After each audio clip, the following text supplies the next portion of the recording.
Hello friends, నాటు పుట్టగొడుగుల కూర కుక్కర్లో ఈజీగా ఎలా చేసుకోవచ్చో చూద్దాం. వీటి క్లీనింగే చాలా లేట్ అవుతుంది. కర్రీ అయితే కుక్కర్లో అయితే ఈజీగా చేసుకోవచ్చండి. దీనికోసం ముందుగా స్టవ్ మీద పాన్ పెట్టుకొని ఈ మసాలా దినుసులన్నీ వేసి వేయించుకొని మెత్తగా పొడి చేసి పక్కన పెట్టుకోవాలి. స్టవ్ మీద కుక్కర్ పెట్టుకొని 4 స్పూన్లు ఆయిల్ వేసుకొని ఎండుమిరపకాయ, తాలింపు గింజలు వేసుకొని కట్ చేసి పెట్టుకున్న ఉల్లిపాయ ముక్కలు కూడా వేసుకోవాలి. తర్వాత 1 స్పూన్ అల్లం వెల్లుల్లి పేస్ట్ కూడా వేసుకొని పచ్చివాసన పోయే వరకు వేయించుకోవాలి. తర్వాత కట్ చేసి పెట్టుకున్న టమోటా ముక్కలు, 1 రెమ్మ కరివేపాకు వేసుకొని 1/2 టీ స్పూన్ పసుపు కూడా వేసుకొని ఒకసారి బాగా కలుపుకొని క్లీన్ చేసి పెట్టుకున్న పుట్టగొడుగులు కూడా వేసుకొని 1.5 స్పూన్ సాల్ట్, 3 స్పూన్లు కారం వేసుకొని రెడీ చేసి పెట్టుకున్న మసాలా పొడి కూడా వేసుకోవాలి. తర్వాత దీంట్లో 1 గ్లాస్ నీళ్లు పోసుకొని ఒకసారి బాగా కలుపుకొని ఉప్పు కారం సరిపోయినాయో లేదో చూసుకొని కావాలంటే కొంచెం వేసుకోవచ్చు.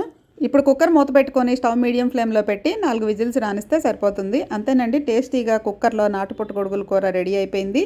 టేస్ట్ బాగుంటుంది కానీ కాస్ట్ అయితే చాలా ఎక్కువ చెప్తున్నారండి. ఒక కట్ట వచ్చేసి 200 తీసుకుంటున్నారు మాకైతే. కానీ ఎప్పుడో ఒకసారే కదా అని ట్రై చేశాను. వీడియో నచ్చితే లైక్ చేయండి.